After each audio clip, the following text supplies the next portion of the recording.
തിരഞ്ഞെടുപ്പ് കഴിഞ്ഞു കഴിഞ്ഞാൽ സന്ദീപ് വാര്യർക്കെതിരെ കടുത്ത നടപടിയെടുക്കാൻ വേണ്ടിയിട്ടാണ് BJP നേതൃത്വം സ്വീകരിക്കുന്നതെന്നാണ് ഏറ്റവും പുതിയതായിട്ടുള്ളൊരു റിപ്പോർട്ട് വരുന്നത്. അദ്ദേഹം ട്രോളുകൾക്ക് സന്ദീപ് വാര്യരെ ആരാണോ ഇഷ്ടപ്പെട്ടുകൊണ്ടിരുന്നത് ആ പ്രവർത്തകർ തന്നെ അദ്ദേഹത്തിനെതിരെ ട്രോൾ മഴ പെയ്യിക്കുകയാണ്. അദ്ദേഹത്തിന് പോസ്റ്റ് ചെയ്യുന്ന കമൻറ്റുകൾക്ക് നേരെ കളിയാക്കിക്കൊണ്ടുള്ള, അദ്ദേഹത്തെ കുറ്റപ്പെടുത്തിക്കൊണ്ടുള്ള നിരവധിയായിട്ടുള്ള കമൻറ്റുകളാണ് വന്നുകൊണ്ടിരിക്കുന്നത്. അപ്പം ഇത് മാത്രമല്ല, മറ്റ് ചില സംസാരങ്ങളും നാട്ടിൽ നടക്കുന്നുണ്ട്. അതായത് ഒരു കമ്മ്യൂണിസ്റ്റ് BJP സംഗമം, ഇവർ രണ്ടുപേരും ലയിച്ചുകൊണ്ടൊരു പാർട്ടിയായിട്ട് ചേരും. Communist Janata party of India ഭാവിയിൽ ഇന്ത്യയിൽ ഉണ്ടാവുന്നൊക്കെയുള്ള വർത്തമാനങ്ങളാണ് ഈ ഒരു സാഹചര്യത്തിലൊക്കെ കേൾക്കുന്നത്. എന്താണ് ധന്യക്ക് തോന്നുന്നത്? ഗൗതം പറഞ്ഞതിനോട് പൂർണ്ണമായും ഞാൻ യോജിക്കുന്നു. കാരണം നമുക്ക് ഇപ്പോൾ RSSും സർക്കാരും തമ്മിലുള്ള ബന്ധം കഴിഞ്ഞ കുറേ നാളുകളായി ചർച്ചയാകുന്നുണ്ട്. ഇന്റലിജൻസ് റിപ്പോർട്ട് ഒരു വർഷം മുൻപ് വന്നിട്ടും കേരളത്തിലെ ഒരു മുതിർന്ന പോലീസ് ഉദ്യോഗസ്ഥൻ RSSന്റെ ഇന്ത്യയിൽ തന്നെ രണ്ടാമത്തെ ഏറ്റവും പ്രധാനപ്പെട്ട നേതാവിനെ കണ്ടിട്ടും ആ ഇന്റലിജൻസ് റിപ്പോർട്ട് പൂഴ്ത്തി വെച്ചുകൊണ്ട് പിന്നീട് അത് പുറത്തു വന്ന സാഹചര്യവും പിന്നീട് അതുമായി ബന്ധപ്പെട്ട് നിരവധി ചർച്ചകൾ വന്നതും ഒരു മുതിർന്ന പോലീസ് ഉദ്യോഗസ്ഥൻ ആഭ്യന്തര വകുപ്പ് കൂടി കൈകാര്യം ചെയ്യുന്ന മുഖ്യമന്ത്രി പിണറായി വിജയന്റെ അറിവോട് കൂടി ഇരിക്കും പോയത് എന്നുള്ളത് സാമാന്യ ബുദ്ധികൾ ചിന്തിക്കുന്ന എല്ലാവർക്കും അറിയാവുന്ന കാര്യമാണ്. അതിന് CPM തള്ളിയാലും മുഖ്യമന്ത്രി തള്ളിക്കളഞ്ഞാലും. ഇപ്പോൾ സന്ദീപ് വാര്യരുടെ വിഷയം എടുത്താൽ, സന്ദീപ് വാര്യർ പാർട്ടിക്ക് ഏറ്റവും അഭിമതനായ ഒരാളായിരുന്നു. സന്ദീപ് വാര്യർ എല്ലാവർക്കും പ്രിയപ്പെട്ടവനായിരുന്നു. നേതൃപാഠവുമുള്ള ഒരു നേതാവാണ്. എല്ലാവർക്കും ഒപ്പം നിന്നുകൊണ്ട് നയിക്കാൻ കഴിവുള്ള BJPയുടെ വക്താവായ ചാനൽ ചർച്ചകളിലൊക്കെ വന്നിരുന്ന കൃത്യമായ നിലപാടുകൾ, BJPയുടെ നിലപാടുകൾ കൃത്യമായി പറയാനും നല്ല ഹോംവർക്കുകൾ ചെയ്തുകൊണ്ട് BJPയെ ഒരിടത്ത് പോലും തരം താഴ്ത്താതെ അശ്ലീലകരമായ പദപ്രയോഗങ്ങൾ ഉപയോഗിക്കാതെ കൃത്യമായ വാക്കുകളിലൂടെ ശുദ്ധ മലയാള ഭാഷയിലൂടെ നല്ല രീതിയിൽ എതിരാളികൾക്ക് മറുപടി നൽകുന്ന നല്ല മികച്ച നേതാവ്. ആ നേതാവിനെ കൂടെ കൂട്ടാൻ ശ്രമിക്കാതെ തള്ളിക്കളയുന്ന നിലപാടാണ് BJP സ്വീകരിക്കുന്നത്. CPMലേക്ക് സന്ദീപ് വാര്യർ വന്നാൽ തള്ളുകയുമില്ല കൊല്ലുകയുമില്ല എന്ന് KK ബാലനൊക്കെ പറഞ്ഞതുപോലെ CPMും BJPയും തമ്മിലുള്ള ഒരു അന്തർധാര ചേലക്കരയിൽ നമുക്ക് കാണാമെന്ന് PV അൻവർ പറഞ്ഞതുപോലെ CPMും BJPയും തമ്മിൽ ഒരുപാട് ബന്ധങ്ങളും ഒരുപാട് കണക്കുകളും ഒക്കെ അങ്ങോട്ടും ഇങ്ങോട്ടും ഒരിക്കലും തീരാത്ത കുറേ കണക്കുകളുണ്ട് എന്നുള്ളതൊക്കെ പല വൃത്തങ്ങളിൽ നിന്ന് പുറത്തു വരുന്നത് പോലെ നമുക്കും വരും കാലങ്ങളിൽ കമ്മ്യൂണിസ്റ്റ് തീർച്ചയായിട്ടും CPM BJPയിലേക്ക് ലയിച്ചാൽ, കാരണം CPMനെ സംബന്ധിച്ചിടത്തോളം എന്താണെന്ന് വെച്ച് കഴിഞ്ഞാല് ഇപ്പം ശോഭാ സുരേന്ദ്രൻ തന്നെ കഴിഞ്ഞ ദിവസങ്ങളിൽ പത്രസമ്മേളനം നടത്തിയപ്പോൾ പറഞ്ഞു, EP എന്നെ വന്ന് കണ്ടിട്ടുണ്ടായിരുന്നു, അദ്ദേഹത്തിന്റെ വണ്ടി ഒരുങ്ങിക്കൊണ്ടിരിക്കുകയാണ്, BJPയിലേക്ക് ചേരാൻ വേണ്ടിയിട്ട് EP ജയരാജൻ ശ്രമിച്ചുകൊണ്ടിരിക്കുന്നു, അതുപോലെ മറ്റു പല ആളുകളും അതിലേക്ക് ശ്രമിച്ചുകൊണ്ടിരിക്കുന്നു. മാത്രമല്ല കോൺഗ്രസിൽ നിന്ന് പല ആളുകൾ നേരത്തെ ടോം വടക്കനെ പോലുള്ളവർ, അനിൽ ആന്റണിയെ പോലുള്ളവർ, അവരൊക്കെ BJP എന്ന് പറയുന്ന വലിയൊരു സ്വാധീന ശക്തിയായിട്ട് ഇന്ത്യയിൽ വളർന്നുകൊണ്ടിരിക്കുന്ന ഒരു സാഹചര്യത്തിൽ മറ്റു പാർട്ടികൾക്ക് നിലനിൽക്കണമെങ്കിൽ അവരുമായിട്ട് സഹകരിക്കുക അല്ലാതെ, അല്ലെങ്കിൽ അവരുമായിട്ട് തീർത്തും ഒരു ശത്രുതാപരമായിട്ടുള്ളൊരു സമീപനം സ്വീകരിച്ചുകൊണ്ട് അവർക്ക് വളരാൻ വേണ്ടി സാധിക്കില്ല, അധികാരം പിടിക്കാൻ വേണ്ടി സാധിക്കില്ല എന്ന മനോഭാവം, എന്ന തോന്നലുകൾ നാട്ടിലെ പല നേതാക്കൾക്കും ഉണ്ടാകുന്നുണ്ട്, പ്രത്യേകിച്ചും കേരളത്തിൽ കമ്മ്യൂണിസ്റ്റുകാർക്ക്. തീർച്ചയായിട്ടും കമ്മ്യൂണിസത്തിന് ഇനി പിടിച്ചു നിൽക്കാൻ കഴിയില്ല. കേരളത്തിൽ മാത്രമല്ലേ ഉള്ളൂ, ബാക്കി ഒരു സ്ഥലങ്ങളിലും ഇല്ല.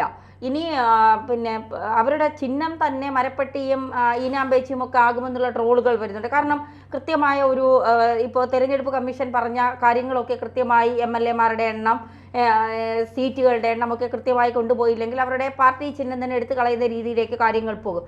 അപ്പോൾ CPMന് ഇവിടെ കോൺഗ്രസുമായി എന്തായാലും CPMന് ലയിക്കാൻ കഴിയില്ല. ലയനം കൃത്യമായി എന്നുവെച്ചാൽ ഇന്ത്യ ഭരിക്കുന്നത് നരേന്ദ്രമോദി സർക്കാരാണ്, അല്ലെങ്കിൽ ഇനി അടുത്ത ആര് വന്നാലും BJPയുടെ കയ്യിലാണ് ഇന്ത്യ എങ്കിൽ തീർച്ചയായിട്ടും CPMന് ഒരു വളർച്ച സാധ്യമല്ല എന്നുള്ളത് ഒരു യാഥാർത്ഥ്യം. അത് അവർ മനസ്സിലാക്കി കഴിഞ്ഞു എന്നുള്ളതാണ്. വിജയിക്കണമെങ്കിൽ ഒരുപക്ഷെ ചില വിട്ടുവീഴ്ചകളൊക്കെ ചെയ്യേണ്ടി വരും. കാരണം ഈ പിണറായി വിജയന്റെ മകളുമായി ബന്ധപ്പെട്ട കേസുകൾ എവിടം വരെ എത്തി, എന്തായി, പിണറായി വിജയനുമായി ബന്ധപ്പെട്ട ലാവ്ലിൻ കേസുകൾ എവിടം വരെ എത്തി, എന്തായി, അതിലൊക്കെ കുറേ പേർ നമ്മൾ സംസാരിക്കുമ്പോൾ അതൊക്കെ BJP ആണ് കൈകാര്യം ചെയ്ത്, അതിൻ്റെയൊക്കെ അന്തർധാരകൾ, അടിയൊഴുക്കുകൾ എന്തൊക്കെയാണെന്ന് നമുക്ക് നന്നായിട്ട് അറിയാം. അപ്പോൾ ഇത്രയൊക്കെ ആരോപണങ്ങൾ വന്നിട്ടും SFI വന്നപ്പോൾ നമ്മൾ എന്താ പറഞ്ഞത്, ഇപ്പോൾ വീണയെ പിടിച്ചുകൊണ്ട് ജയിലിലിടും, എക്സാലോജിക്കുമായി ബന്ധപ്പെട്ട കണക്കുകളൊക്കെ ഇപ്പൊ നിരത്തേണ്ടി വരും, ഇപ്പൊ നിരത്തി കൊടുക്കും, ഇപ്പോൾ പിണറായിയും മകളും ഒക്കെ അടിക്കുള്ളിലാകും. എന്ത് സംഭവിച്ചു? ഒന്നും സംഭവിച്ചില്ല. ഇവർക്കൊക്കെ എതിരെ ഏതെങ്കിലും അന്വേഷണ ഏജൻസി എന്തെങ്കിലും ഒരു വിരലനക്കിയത് നമ്മൾ കണ്ടോ? ശശിധരൻ കടത്തിൽ നിന്ന് മാസപ്പടി വാങ്ങി, എന്തിനു വാങ്ങി? ഒരു 1.72 കോടി രൂപ എന്തിന് വീണ വാങ്ങി? ആ ചോദ്യത്തിന് ഉത്തരം എവിടെയാണ്? ഇതിനൊന്നും ഉത്തരവില്ല. അപ്പൊ ഈ അന്വേഷണ ഏജൻസികൾ വന്നിട്ട് എന്താണ് ചെയ്യുന്നത്?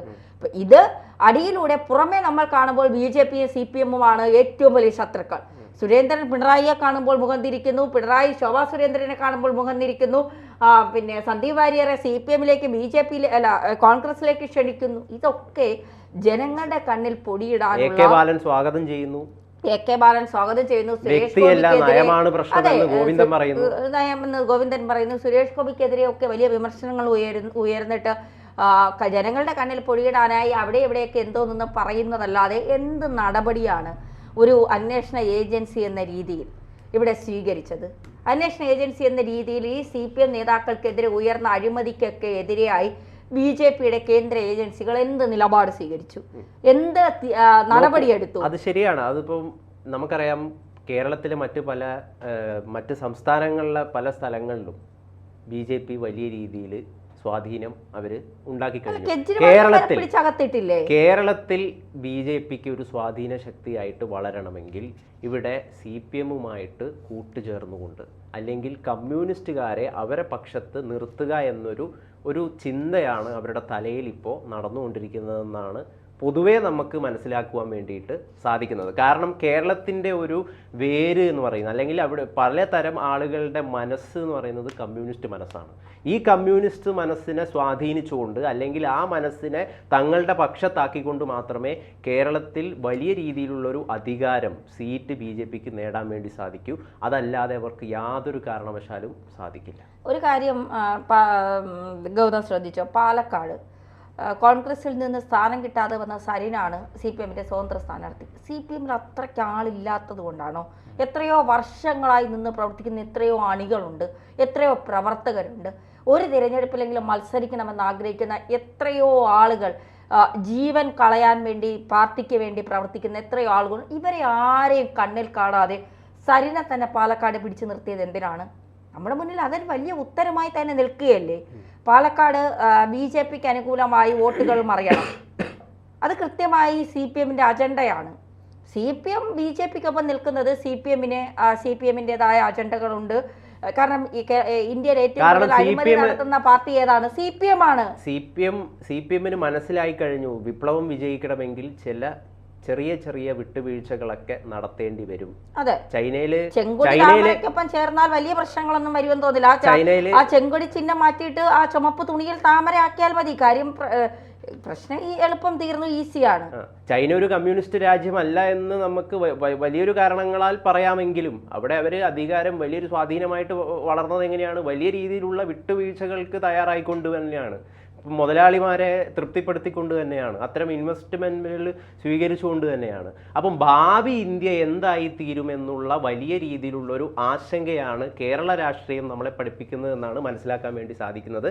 അത് ഭാവി ഇന്ത്യയുടെ നിറം കാവിയും ഒപ്പം ചുവപ്പുമായി തീരുമോ എന്ന വലിയ രീതിയിലുള്ള ഒരു ചോദ്യം, അല്ലെങ്കിൽ ഒരു ആശങ്ക, അല്ലെങ്കിൽ നമുക്ക് അങ്ങനെയുള്ളൊരു തോന്നലുകളൊക്കെ ഉണ്ടാവുന്നുണ്ട്. നമുക്ക് ഈ ചർച്ച അവസാനിപ്പിക്കാൻ സമയം ഒരു കാര്യം കൂടെ പറഞ്ഞ് അവസാനിപ്പിക്കാം. ഭാവി ഇന്ത്യ ചുമപ്പാവുമെന്ന് എനിക്കറിയില്ല, പക്ഷേ ഈ പോക്ക് കമ്മ്യൂണിസവും കോൺഗ്രസ്സുകാരും പോവുമെങ്കിൽ ഭാവി ഇന്ത്യ കാവി അണിയും എന്നുള്ള കാര്യത്തിൽ ഭാവി ഇന്ത്യക്ക് ചുവപ്പ് ഒരു നല്ല നിറമായിരിക്കും എന്ന് എനിക്ക് നിസ്സംശയം പറയാൻ വേണ്ടി സാധിക്കും. കാരണം കാറൽ മാർക്സ് എന്ന് പറയുന്ന ഒരു തത്വചിന്തകൻ, അദ്ദേഹത്തിൻ്റെ ആശയം, അല്ലെങ്കിൽ അദ്ദേഹം മുമ്പോട്ട് വെച്ച മനുഷ്യനെ സ്നേഹിക്കുന്ന ഒരു ആശയം ഒരു കാലത്തും അതിനെ ആർക്കും തള്ളിക്കളയാൻ വേണ്ടിയിട്ട് സാധിക്കില്ല. അതിനെല്ലാ കാലത്തും വലിയ രീതിയിലുള്ള റെലവൻസ് ഉണ്ട്. പക്ഷെ ചെറിയ ചെറിയ വിട്ടുവീഴ്ചകളൊക്കെ ചിലപ്പോൾ നടത്തേണ്ടി വരും. തീർച്ചയായിട്ടും നിലനിൽപ്പിന് വേണ്ടി വിട്ടുവീഴ്ചകൾ അത്യാവശ്യമാണ്. അത് എല്ലാ രാഷ്ട്രീയ പാർട്ടികളും നടത്തും. അതുപോലെ BJP-യും CPM-ഉം തമ്മിലുള്ള ലയനത്തിനായി നമുക്ക് കാത്തിരിക്കാം.